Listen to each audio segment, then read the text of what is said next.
Invitamos aquí presente el doctor Alcides Pareja Moreno, doctor en Historia por la Universidad de Sevilla, académico de número de la Academia Boliviana de la Historia, Academia Nacional de Ciencias y Academia de Historia Eclesiástica, con una producción bibliográfica notable que todos conocemos. Él nos va a dar la conferencia de cierre de nuestro Congreso del Bicentenario con el título Bolivianos porque nos da la gana.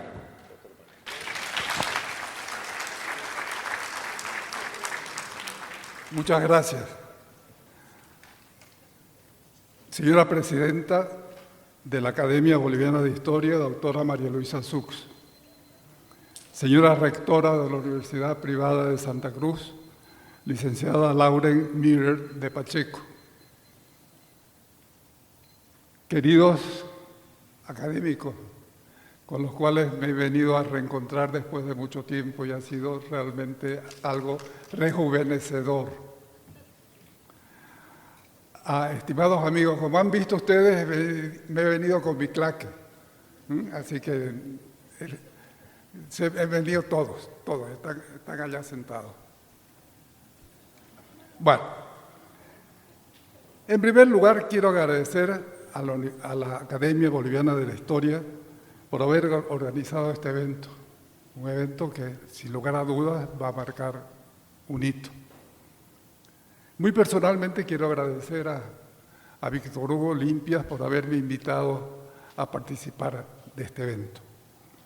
Esta tarde, en el marco del Congreso del Bicentenario, Enfoque Histórico Crítico a 200 años de historia boliviana, quiero tomarme la libertad, y eso quiero que lo tengan muy en cuenta, tomarme la libertad de ofrecer un piropo, una especie de loa a mi Santa Cruz. Elegí analizar la historia de Santa Cruz desde 1904, año del memorándum, porque se podría decir que es desde el siglo XX que los cruceños despertamos políticamente. Y además he elegido hacerlo desde la óptica del Comité Pro Santa Cruz. He titulado la ponencia Bolivianos porque nos da la gana y la he subtitulado Una historia de dignidad cruceña. Ustedes van a ver a continuación por qué. Santa Cruz ha sido muchas veces incomprendida y no quiero comenzar con una queja en tono quejumbroso, pero no es mi intención, pero es la realidad. Desde el siglo XVI nos llamaron levantiscos. Siempre tuvimos ese mote. Más tarde nos llamaron y nos siguen llamando separatistas, anexionistas, rebeldes, solo por pedir lo justo, nada más. Pero la historia nos ha dado la razón y hoy, en las puertas del Bicentenario, podemos decir con orgullo que somos bolivianos no por obligación, sino por decisión, por amor, por convicción, porque nos da la gana en definitiva. Como ya dije antes, a principios del siglo XX los cruceños comenzaron a despertar políticamente. En 1904, la Sociedad de Estudios Geográficos e Históricos de Santa Cruz lanzó un memorándum con una visión integradora de país. Fue un llamado a entender que Bolivia no se considera una sola desde el centro, sino que se la tiene que considerar como la suma de todos sus pueblos. Este fue el inicio de un proceso que nos permitió tomar conciencia de nuestras potencialidades, de nuestras carencias, pero también de nuestras fortalezas. Poco a poco Santa Cruz empezó a entender que no bastaba con esperar, había que actuar. Empezamos a construir nuestro destino no desde la queja, sino desde la acción. Vivíamos en una región donde los caminos no llegaban, donde los recursos no volvían, donde las decisiones se tomaban lejos, muy lejos. Sin embargo, nunca dejamos de soñar, nunca dejamos de trabajar, nunca dejamos de creer. El petróleo en el Oriente fue conocido en los años 20. Pero fue en la década de 1930 cuando su importancia estratégica se hizo evidente.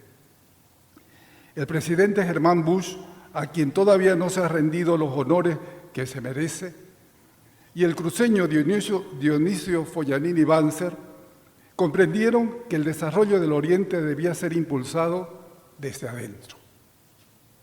Así nació la célebre ley del 11%, promulgada el 15 de julio de 1938. Esta ley establecía que el 11% de las regalías petroleras debían ser invertidas en el departamento productor, es decir, en Santa Cruz.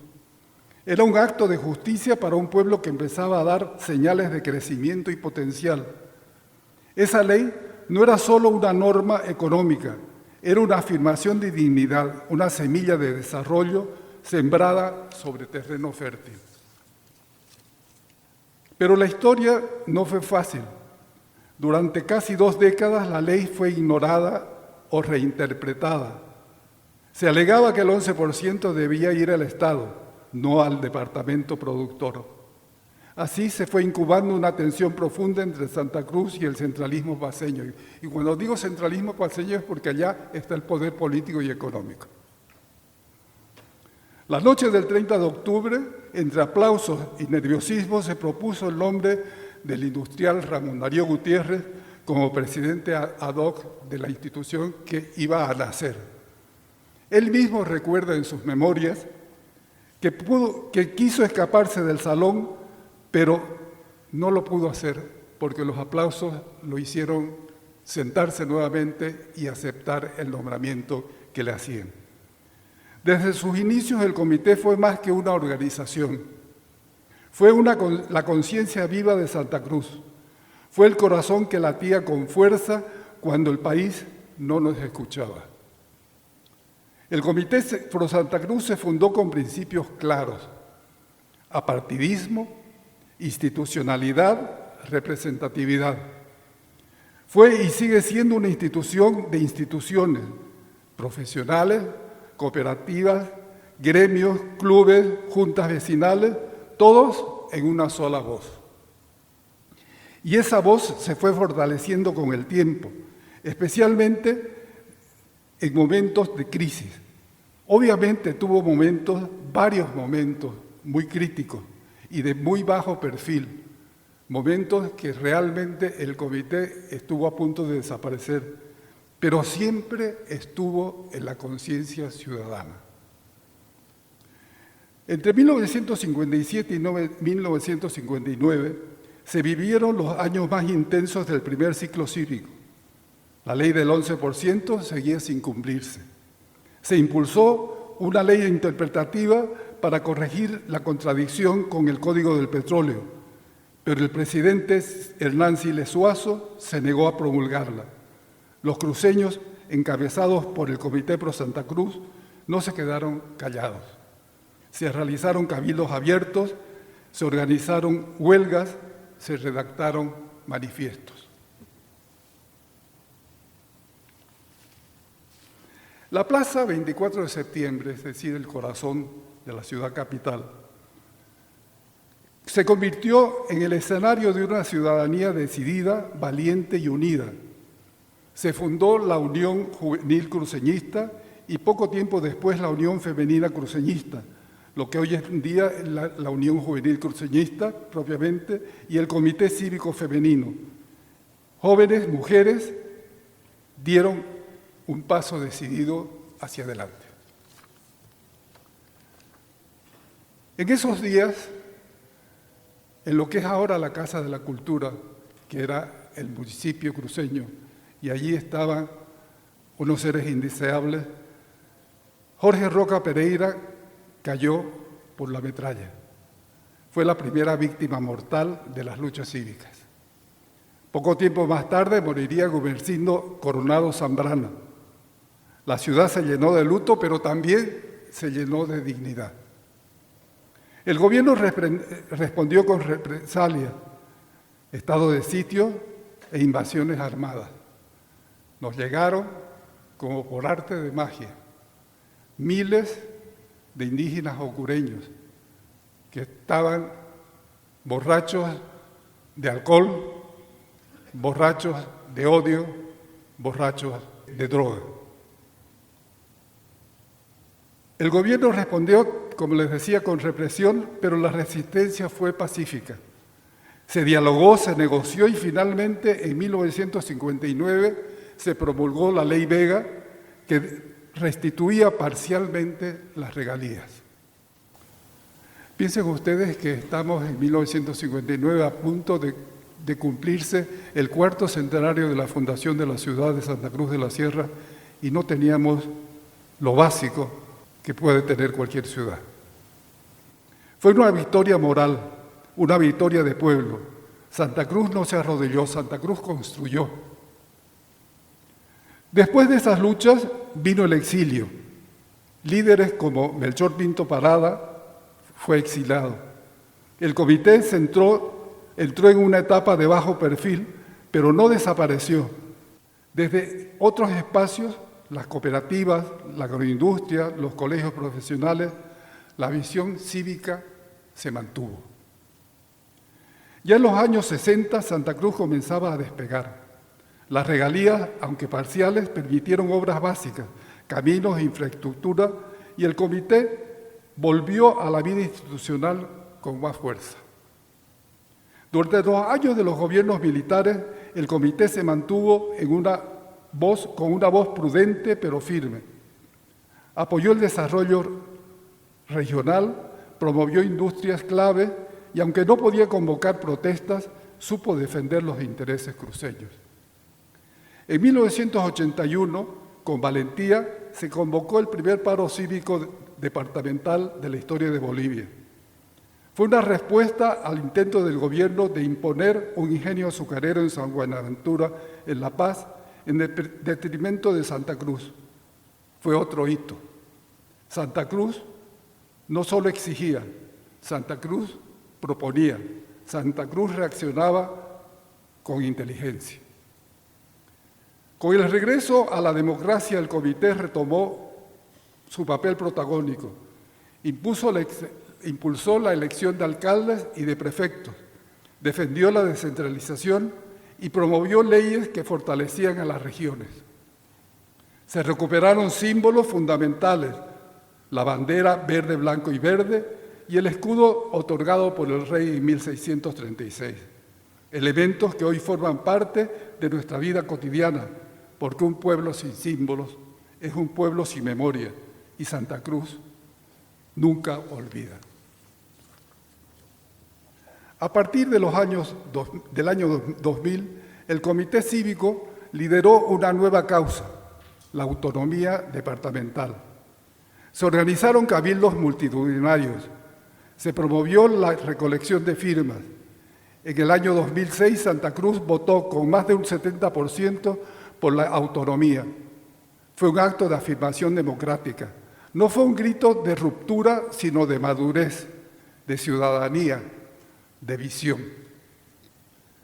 En el siglo XXI, Santa Cruz volvió a demostrar que su fuerza no está en las armas, sino en las ideas.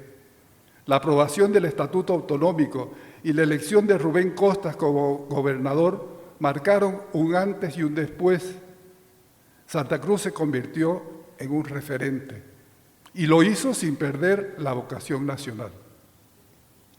Esto se demuestra en los últimos eventos importantes que ha vivido la historia de Bolivia y que todos nosotros conocemos.